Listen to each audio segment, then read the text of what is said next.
one of the shining lights, I think, within the university and our collaboration with the hospital in Coventry is the work that's being done around digital pathology and artificial intelligence in terms of cancer diagnostics.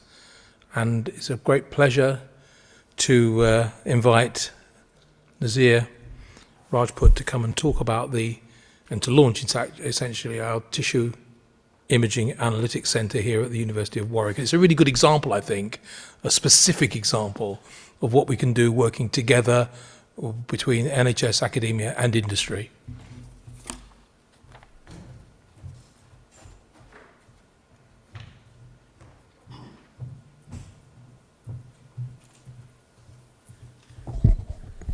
Thank you very much, Lawrence, for that very kind introduction. So I am a computer scientist by training, and I have the privilege of working with our colleagues in the local hospital, University Hospital Coventry in Warwickshire, for over a decade now in the area of digital pathology, which I'll tell you a little bit about just in case you're not familiar with this area. We have been given the permission to launch this center by the name of Tissue Image Analytics Center earlier this year. This is the first time we're actually officially launching this center, so really pleased to be here and having this opportunity. Tissue Image Analytics Center, as Lawrence said, is a cross-disciplinary research center based in the computer science department here at Warwick, where our focus is on developing AI machine learning algorithms for the analysis mainly of pathology images. These are digitized images of tissue slides for diagnostic, prognostic, and predictive purposes. And the idea is to leverage the power of the huge amount of raw pixel data that is being generated now on a daily basis in our local Coventry pathology lab, but also increasingly in several pathology labs up and down the country and across the world.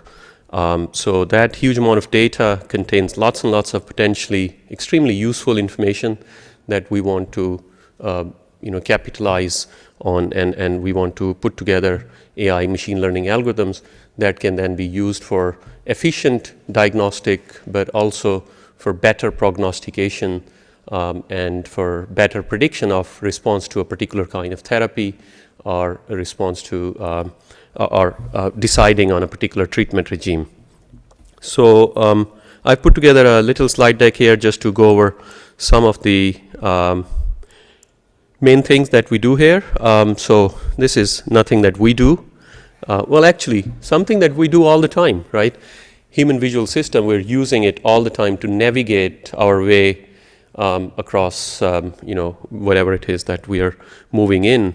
And it's a really powerful visual system. As soon as we look at something that's really out of the ordinary, that's not how it's supposed to be, we can immediately recognize that as, something is not right here. It's an anomaly. The train is not supposed to be, this way on the track. It's supposed to be this way on the track, right?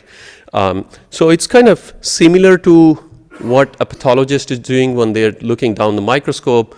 These are two examples of Gleason grade prostate cancers. One is pattern 3, the other one is pattern 4. Pattern 4 is a bit more deformed in terms of its cellular architecture. Pattern 3 not so deformed. But the pathologist can almost immediately look at these two patterns and they can immediately recognize them as, one is pattern 3, the other is pattern 4, and the treatment for the two can be quite different. So that's all very well. However, we also know that the subjective nature of the expert judgment in terms of visual analysis is not so perfect. There has been a series of studies that has been conducted by Paul Meal, and he wrote this book on clinical versus statistical prediction. Started off with 20 studies, but now over 200 studies comparing clinical predictions of trained professionals based on subjective impressions with statistical algorithmic computational predictions that combine scores and ratings and various different kinds of indices into something more quantitative that can be used for predictive and prognostic purposes. And what this study showed, that composed of many different studies, showed that about 60% of these studies showed that significantly better accuracy is offered by the algorithms as compared to by the clinical judgments made subjectively. So what that shows is that invariably the clinical judgments can be quite inconsistent, and hence there is room for improvement with the way of digital technologies and AI and machine learning algorithms. And if you want to have predictive validity for any of these things, inconsistency is not so good for predictive validity. So good news, as I said, pathology is going digital, including our local hospital, which went digital a few years ago now. What that means is that every tissue slide can be now scanned with the help of scanners like this you see on the left-hand side, which is this particular one is capable of taking over 100 slides in at the same time, and in there's a robot arm that picks up each of those slides one by one, scans them at microscopic resolution, and out comes an image from that physical slide that's generally of the dimension of 2.5 centimeters times 7.5 centimeters, scans it at the resolution of 250 nanometers per pixel and produces a digitized image. And that's great news for us because that produces lots and lots of pixel data for the likes of myself, who can then crunch those numbers, those bits and bytes, and try and extract some useful information that could be then used for diagnostic, prognostic, and predictive purposes.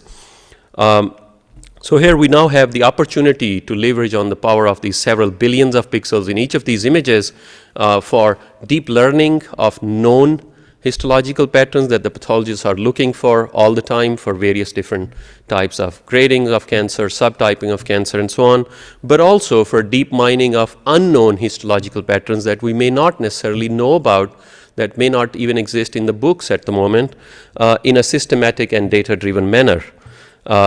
And this is great time for AI-based diagnostics, and I'm sure all of you know about, and particularly for digital pathology, it's really exciting time for cellular pathology in general, because again, we can convert these slides into images, and each of these images can be as big as 100 gigabyte in terms of raw pixel data. And just to put things in perspective, if you compare it to your digital chest x-rays, in one slide image, we can have over 85,000 digital chest x-ray images.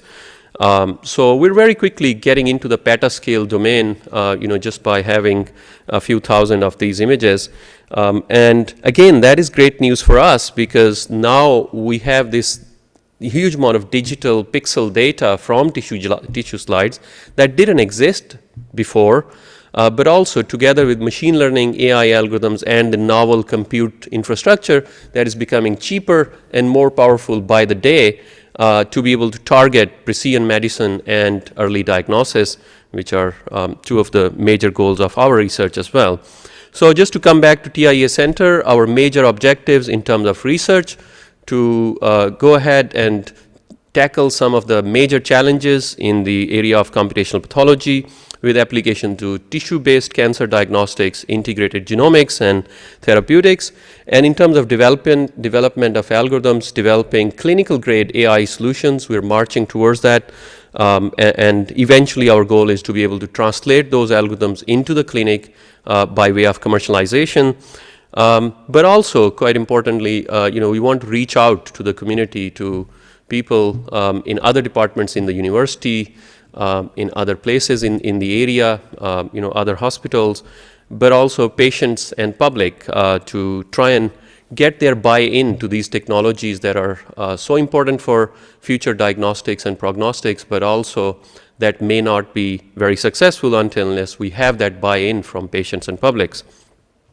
One of the main things that we are focusing on right now is to use these technologies to predict the course of cancer. In terms of risk scoring, in terms of progression, risk of progression, risk of recurrence, and things like that. I love this quote from Romeo and Juliet: what if this mixture do not work at all? And oncologists are facing this dilemma almost on a daily basis. Do I give this patient treatment A or treatment B? Do I give them surgery and radio, surgery and chemo radio, or should we do chemo first, or surgery first? These are the questions that oncologists are grappling with all the time. So we're now looking at various kinds of trial data to try and answer those questions in a more data-driven and evidence-based manner. And here I'll just show a couple of examples. We're working on a project with colleagues in Australia on triple-negative breast cancer, one of the most aggressive forms of breast cancer, on stratification of those patients into low-risk and high-risk groups based on some digital markers. So here you see some examples of the kind of ways we are extracting those scores by identifying individual cells and then extracting some summary statistics from those cells, and then use those summary statistics to differentiate between low-risk group and high-risk group in terms of overall survival. This is another work that is currently in press for one of the Lancet journals for prediction of molecular status from this raw pixel data in terms of genetic mutations and molecular pathways in colorectal cancer. And I think it's really exciting because what it allows us to do is to obfuscate the need potentially of conducting those expensive and time-consuming and tissue-destructive genetic tests that may be done by just looking at and analyzing the raw pixel data. In another project recently with colleagues at the Institute of Cancer Research, we have managed to predict the response to immunotherapy in inoperable esophagogastric adenocarcinoma.